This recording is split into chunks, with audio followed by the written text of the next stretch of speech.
Assalamualaikum warahmatullahi wabarakatuh. Kita saat ini akan membahas getaran selaras yang teredam. Jadi pada pembahasan sebelumnya kita membahas getaran selaras tanpa ada redaman. Kita bahas contoh kasus massa yang tertambat pada pegas dan massa itu berada di atas lantai yang licin. Nah, maka yang bekerja pada massa ini hanya gaya pegasnya saja.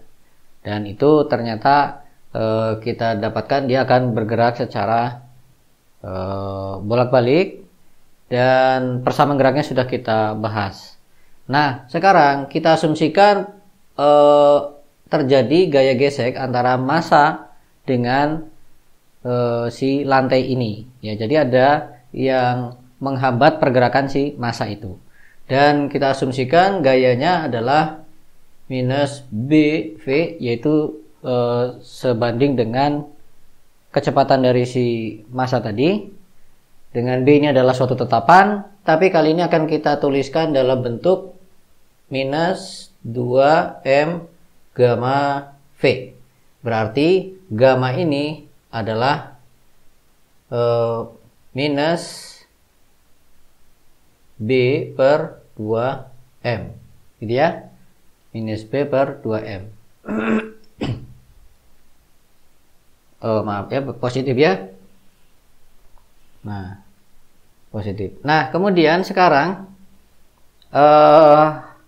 maka berdasarkan hukum Newton ketiga, ya, massa kali percepatan si massa itu, benda itu, d kuadrat x per dt kuadrat, itu akan sama dengan gaya yang bekerja pada si massa m ini, yaitu apa saja? Gaya pegasnya tentunya, ya, min kx. Kemudian juga gaya ini. Tapi sekarang kita akan tuliskan dalam bentuk ini, min 2M gamma V. Oke, V-nya akan kita tulis langsung sebagai dx per dt. Nah, sekarang kita akan manipulasi persamaan ini sehingga kita nanti akan dapatkan bentuk persamaan diferensial linear order 2, gitu ya. Bahkan homogen gitu. Nah, caranya sekarang kita kalikan dulu kedua ruas ini dengan E pangkat gamma T per M. Oke.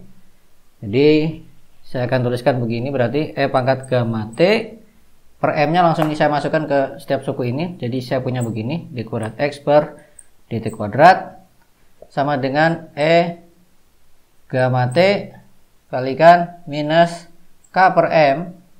Oke, M-nya ini masuk ke sini. Lalu di sini berarti min 2 gamma dx per dt. Nah, K per M akan kita sebut sebagai omega 0 itu adalah akar dari K per M. Berarti ini akan kita tuliskan sebagai omega kuadrat. Omega 0 kuadrat. Oke. Kita coba pindahkan ke kiri semua. Kita punya seperti ini sekarang. D kuadrat x per dt kuadrat, lalu ini dulu saya tulis plus 2 gamma dx per dt, lalu ini berarti plus omega 0, ini ada yang kurang ya, x di sini ya, x ya sama dengan 0, perhatikan sisi kanannya. Nah, kemudian ini akan kita tambal sulam ya, jadi saya akan tuliskan begini sekarang, E gamma T d kuadrat x per dt kuadrat plus 2 gamma dx per dt. Saya akan tuliskan di sini tambah suku ya, yaitu gamma kuadrat x, berarti nanti harus dikurangkan dengan suku ini kan, tapi itu akan saya keluarkan menjadi begini penulisannya, ya, menjadi begini. Ini berarti adalah omega 0 dulu, omega 0 x, keliru ya, ini plus ya, plus omega 0 x, lalu x nya saya taruh di luar aja, minus ya, minus ini tadi, gamma kuadrat, omega 0 kuadrat ya tentunya, ya gitu, x, lalu kurung tutup, sama dengan 0 ya. Jadi ini saya pindah ke belakang sini ya. Lalu saya tambahkan suku baru di sini, kompensasinya harus saya kurangkan di sini. Ya. Jadi tidak ada yang berubah sebenarnya, dari sini hanya kita tambal sulam aja ya. Gali lubang tutup lubang gitu. Nah, kemudian sekarang ungkapan ini kita perhatikan ungkapan yang ini ya. Ini ungkapan yang E gamma T kalikan ini. Itu sekarang misalkan saya coba lakukan penurunan di sini, yaitu D kuadrat per DT kuadrat dari E gamma T X. Oke, coba kita lakukan penurunan ini 2 kali, berarti pertama saya akan turunkan 1 kali dulu dari E gamma T X ini. Oke, jadi saya akan kerjakan yang di dalam kurung luar ini. Berarti saya punya begini. Ini kalau diturunkan kan berarti gamma E gamma T kalikan X ditambah dengan E gamma T dx per dt. Kan gitu ya. Kemudian sekarang saya kerjakan turunan yang keduanya. Berarti saya punya seperti ini. Gamma kuadrat ya, gamma kuadrat E gamma T X plus lalu gamma T dx per dt. Oke, plus baru turunan yang suku keduanya, berarti sama kayak tadi, gamma T dx per dt plus gamma T d kuadrat x per dt kuadrat. Oke, lalu dua suku ini ternyata bentuknya sama ya. Kemudian masing-masing ada gamma T semua setiap suku ini. Gamma T, gamma T, gamma T, gamma T. Maka gamma T akan saya taruh keluar. Oke. Lalu ini saya taruh di depan. D kuadrat X per DT kuadrat. Kemudian ini sama ini saya jumlahkan. Berarti 2 gamma DX per DT. Oke. Sudah ya. Lalu yang ini sekarang. Ya, berarti adalah plus gamma kuadrat X. Ya. Nah, lihat. Gamma T kalikan ini, kurung yang pertama ini, ternyata sama dengan ini kan?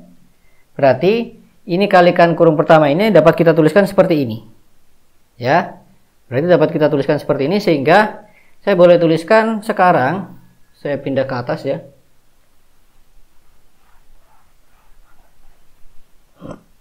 Ini dia. Akan saya tuliskan sama dengan ini kali ini akan saya tulis begini. Berarti ini adalah D kuadrat E gamma T X per DT kuadrat. Lalu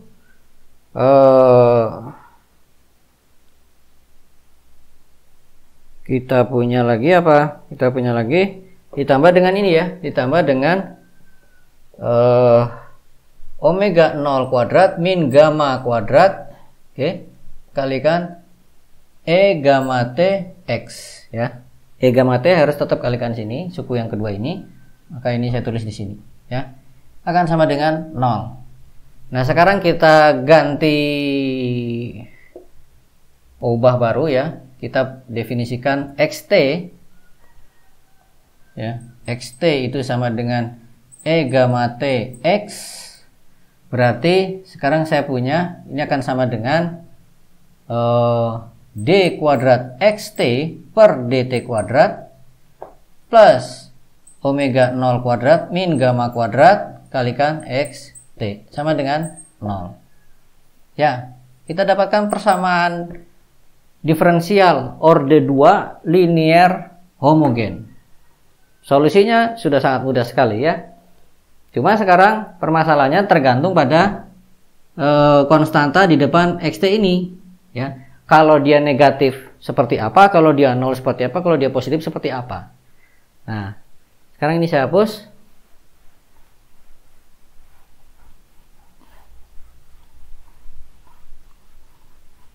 Jadi kita akan selesaikan dulu dalam XT ya, karena bentuk persamaannya seperti ini. Lalu kalau kita sudah dapat X ya, otomatis kita mudah mendapatkan X-nya. Gitu ya. Nah, lalu ini bisa kita tulis sebagai omega gitu ya. Sekarang kita tinjau kasus kalau gamma kurang dari omega 0. Berarti omeganya lebih besar dari positif ya. Kalau gamma kurang dari omega 0 berarti omega omeganya positif.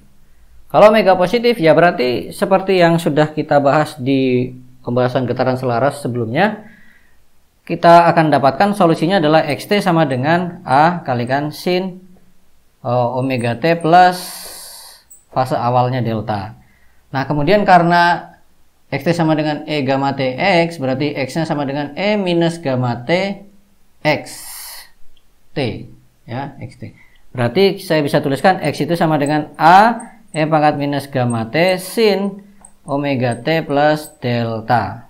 Ya, lihat, dia akan tetap melakukan gerakan dia akan dalam grafik ya, dia akan berbentuk sinusoidal. Hanya saja si amplitudonya, ya, amplitudonya akan diperlemah seiring T.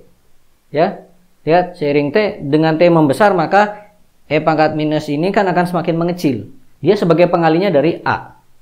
Maka lama-kelamaan amplitudenya akan menurun. Jadi kira-kira kalau kita gambarkan, aslinya dia harusnya begini kan, kalau tidak ada pengali ini ya. Ini adalah saya kasih saya kasih ini ya, delta. Nah, misalkan berangkat dari sini, ini ya, atau dibikin rengket-rengket aja ya. Kita bikin biar kelihatan bagus nanti. Nah, misalkan begini. Nah, harusnya kan seperti ini terus ya, kalau tidak ada peredaman. Ini A-nya, ini minus A. Ini berarti delta. Tetapi seiring T berjalan, maka A-nya akan melemah sehingga apa? Ketika awal misalkan di sini ya, di lembah berikutnya tidak segini, bisa jadi dia akan sekian ini. Nah, gitu ya. Makin lemah lagi, makin melemah lagi, makin melemah lagi terus begitu. Jadi ini akan melemah menurut kurva eksponensial. Ini gambarnya saya kurang pas ya. Ini adalah E pangkat minus gamma T nya. Jadi yang benar adalah yang ini ya, karena dia melemah ya. Makin lama makin melemah ya. Kira-kira seperti ini grafiknya ya. Jadi amplitudenya akan diperkecil terus ya. Amplitudenya akan diperkecil terus seiring waktu, karena persamaan yang kita dapat jelas-jelas membuat ini si amplitudenya akan dikalikan dengan E pangkat min gamma T, yang mana E pangkat min gamma T itu semakin T-nya membesar, dia akan bernilai semakin mengecil gitu. Oke. Jadi ini adalah kondisi ketika gamma kurang dari 0, dan ini disebut sebagai getaran ya. Ini X-nya ya, yang inilah adalah X, yaitu A E pangkat min gamma T sin omega T plus deltanya. Oke. Ini kalau yang kurva yang putus-putus ini adalah E pangkat min gamma T-nya nih ya. Nah, ini adalah getaran selaras yang teredam lemah. Ya. Lemahnya ini biasa kita tulis atau merupakan penerjemahan dari ini ya, underdamped ya,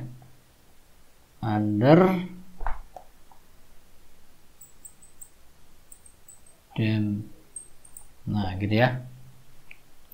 Jadi ini adalah kondisi untuk teredam lemah, underdamped ya. Oke.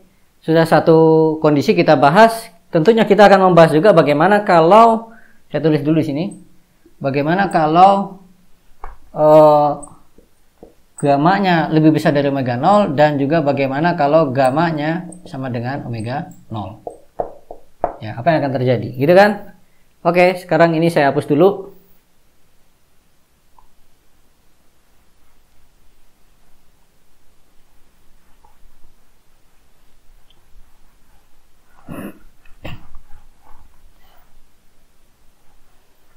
Sekarang kalau gamma lebih besar daripada omega 0, berarti omeganya negatif.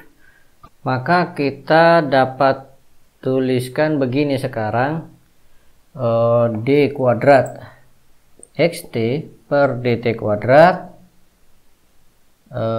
minus gitu ya, minus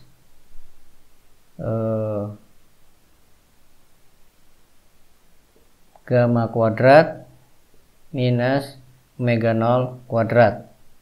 Oke. X T sama dengan 0. Ini akan kita tulis sebagai alfa kuadrat. Oke, kita akan tulis sebagai alfa kuadrat. Maka kita akan dapatkan persamaan seperti solusinya tentunya akan berbentuk seperti ini. Xt sama dengan kalau ini minus ya, berarti turunan 2 kali, dia bisa plus ya, alfa t. Oke, konstantanya katakanlah aksen, dan juga bisa dikombinasi linearkan dengan minus alfa. Ini kan turunan 2 kali ya, boleh ini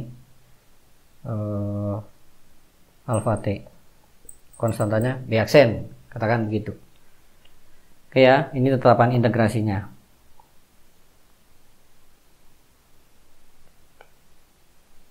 Maka sekarang kalau kita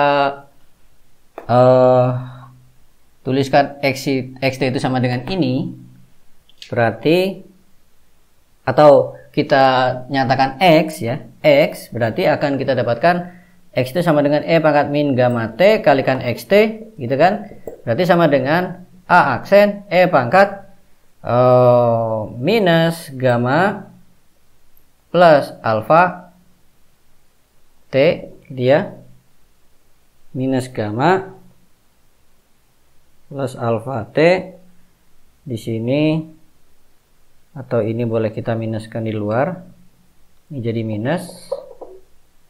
Oke, lalu plus b aksen e pangkat minus gamma plus alfa t ya. Kita akan dapatkan seperti itu. Oke, kemudian kalau kita perjelas, berarti tadi kan di sini alfa itu, alfa kuadrat kan sama dengan ini, gamma kuadrat min omega 0 kuadrat. Dan dia berarti alfa sama dengan akar dari gamma kuadrat min omega 0 kuadrat. Jelas dari kasus kita yang kedua ya, kasus kita yang kedua, berarti ini adalah lebih besar dari 0 ya. Kemudian kita akan tuliskan ini sebagai gamma plus ya. Ini sebagai gamma plus, ini sebagai gamma minus. Berarti gamma plus itu sama dengan gamma ditambah dengan akar dari gamma kuadrat min omega 0 kuadrat. Lalu gamma minus itu adalah gamma dikurangi dengan ini ya, dikurangi dengan akar dari gamma kuadrat min omega 0 kuadrat. Jelas dilihat dari sini ya. Kalau kita lihat dari sini, gamma itu lebih besar daripada akar dari gamma kuadrat min omega 0 kuadrat. Oke, gamma jelas lebih besar daripada itu, sehingga kalau ini akan bernilai positif, ini jelas bernilai positif ya kan, karena berlaku seperti ini, konsekuensinya begini. Tetapi berlaku juga jelas di sini gamma plus ini lebih besar daripada gamma minus. Oke. Sehingga sekarang kalau ini kita tuliskan menjadi a aksen e pangkat minus gamma minus t plus b aksen e pangkat minus gamma plus t. Lihat, ini semuanya dua-duanya adalah fungsi eksponensial gitu, yang meluruhnya ini kan menurun ya, fungsi eksponensial menurun kan di sini minus. Yang satu meluruh cepat, yang satu lambat ya, karena gamma plus ini lebih besar daripada gamma minus. Sehingga penjumlahan keduanya dapat kita gambarkan kira-kira seperti ini. Ya, kira-kira seperti ini. Fungsinya tidak terlihat berosilasi, naik turun, ya. Ini T-nya ya. Fungsinya tidak terlihat berosilasi karena jelas-jelas solusinya adalah fungsi eksponensial ini ditambah dengan fungsi eksponensial juga. Ya, jadi ini adalah A aksen E pangkat minus gamma minus T plus B aksen E pangkat minus gamma plus T. Ya. Ini kondisi ini kita namakan sebagai kondisi overdamp. Ya, terlampau terpaksa gitu ya. Oke, jadi pada kondisi overdamp ini tidak terlihat akan adanya gerakan bolak-balik. Yang ada apa? Dari kondisi terjauhnya dia akan terus menurun terus seperti itu. Ya. Loh, kok termasuk getaran? Ya aslinya dia getaran, cuma ini dapat kita katakan sebagai getaran yang mengalami redaman yang overdamp ini, gitu ya. Oke, sekarang kita bahas yang kasus ketiga, yaitu gamma sama dengan omega 0. Gamma sama dengan omega 0. Yang kasus ketiga, maka omeganya akan sama dengan 0. Jelas ya? Omeganya akan sama dengan 0. Kita lihat persamaannya berarti akan menjadi sangat sederhana sekali. Ya, persamaannya menjadi sederhana sekali, yaitu ini 0 berarti ini sama dengan 0. Solusinya sederhana sekali, yaitu xt sama dengan A double aksen T ya plus konstanta lain gitu ya, B double aksen misalkan begitu, sehingga kita punya x nya sama dengan A double aksen E pangkat minus gamma T plus, atau ininya saya taruh di luar aja ya. Nah gini ya, T plus B double aksen kalikan E pangkat minus gamma T. Nah, grafiknya ini akan berbentuk grafik menurun yang cepat sekali ya, lebih cepat daripada ini. Jadi dia akan menurun begini cepat. Ya, inilah ya A double aksen T plus B double aksen E pangkat minus gamma T. Titik di sini tentunya adalah ketika T-nya 0 berarti sama dengan B double aksen tentunya ya. Ini horizontalnya adalah X ya, T maaf. Sumbu horizontal tentunya adalah T. Sumbu horizontalnya tentunya adalah T. Oke ya. Nah, ini disebut sebagai kondisi kritikal ya. Critical damping gitu ya. Teredam sangat kritis sekali. Jadi kita dapatkan 3 macam kondisi yang kita sebut. Yang pertama tadi underdamped, teredam tapi lemah, kemudian overdamped, kuat, kita katakan begitu ya. Dan yang ketiga adalah teredam kritis gitu. Dan ternyata yang masih berbentuk yang akan membuat si benda tadi melakukan gerakan bolak-balik itu adalah sebatas yang underdamped ya. Kalau yang sudah overdamped apalagi sampai yang kritis, itu yang terjadi tidak lagi gerakan bolak-balik, tetapi langsung dia semakin mengecil jaraknya ya, begitu. Oke, jadi itu dia 3 macam getaran selaras teredam, kondisi dari getaran selaras yang teredam, dan itu semua tergantung pada nilai dari gamma ya, gamma yang tadi tidak lain adalah B/2M ya. Jadi sampai di sini kita sudah tuntaskan pembahasan getaran selaras teredam. Sebenarnya masih ada lagi jenis getaran selaras teredam, yaitu teredam terpaksa gitu ya. Tapi kita keluarkan dari pembahasan di video kali ini. Insya Allah mungkin kita akan bahas dalam video yang lain. Baik, sampai di sini dulu pembahasan kali ini. Terima kasih. Assalamualaikum warahmatullahi wabarakatuh.